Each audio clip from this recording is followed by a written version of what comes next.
until we apply ourselves in sacred acts, we will never create sacred, beautiful experiences and become kind of sacred ourselves.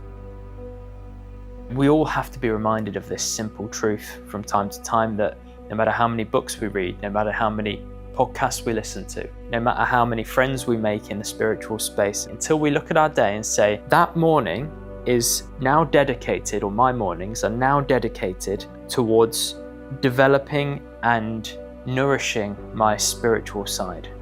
And until we start applying ourselves, genuinely applying ourselves, not talking about applying ourselves, not reading books about applying ourselves, but genuinely start to make time every day to say to ourselves, right, this phone, after 7 p.m. I'm not touching it, or until 9 a.m. I'm not touching it. I'm spending my morning in stillness. I'm spending my morning doing some meditation, repeating a mantra. I'm going to offer everything that I experience up to the divine. I'm going to talk to the divine in my mind.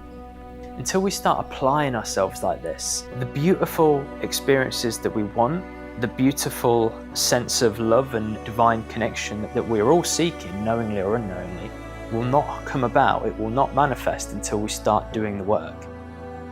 This is a gentle push for you to look at your lifestyle at the moment and honestly ask yourself, could I develop this habit more of meditating? If you want mediocre results, then it just takes a mediocre level of effort.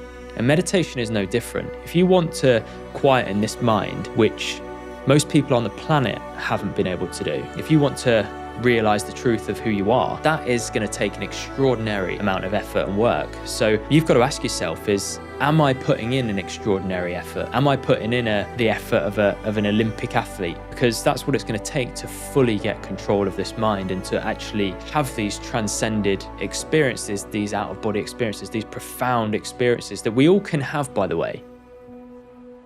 One thing I had to get very comfortable with in life is becoming the black sheep. Now, I think when it comes to progressing spiritually, when it comes to developing in meditation and really taking your spiritual progress and your mental state to the next level and to levels beyond the norm, you have to live in a way that is not socially normal. Now, for me, this looked like saying no to stag do's.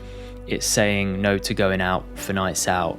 It's making a YouTube channel and talking about things that I want to talk about, even though I know many of my friends are going to watch these videos and think, what on earth is going on with Ben? It's becoming comfortable being different. So many people around the world just conform, and they make decisions based off of the viewpoint of other people. Now, I want to put that to you today. Think about the decisions you make in terms of inquiring and delving deeper into your spiritual interest and this desire that you may have to want to meditate more and progress with meditation. And think about how much of those decisions you have one eye on. What are other people thinking of this? What are my mates going to think about this? What are my family going to think about this? And how much does that influence your decision making? If you really want to progress with this, if you want to reach the heights of people like the Shivapuri Baba or amazing saints who have reached states of mind that are just incomprehensible for a normal human being, you have to act and live and align your habits in a way that is very different to the normal person. I personally find it very exciting to aspire to these great saints who have paved the way, who have reached the very pinnacle of this work.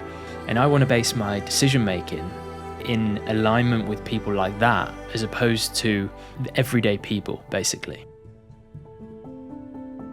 My teacher used to say this to me, and it was so motivating for me. He used to say it quite a lot: have belief in yourself. You can do anything. There's nothing that you cannot do.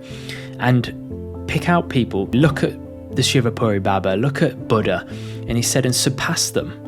Surpass them. No one ever says this to you, because we all feel like we're inferior to these people, or we feel as though we're not good enough, or we couldn't possibly reach the states and you know, the amazing levels that these people reached. But we can, and we should aspire to reach them.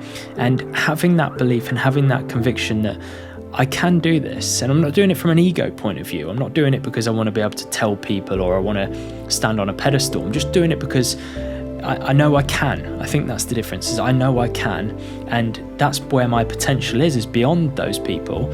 Why not aspire for it? And I'm not suggesting, by the way, that I have surpassed these people. By no means have I. But it's nice to aspire. And for me, that motivates me. It keeps me going each day. And I think it might help you as well. So I wanted to share that with you.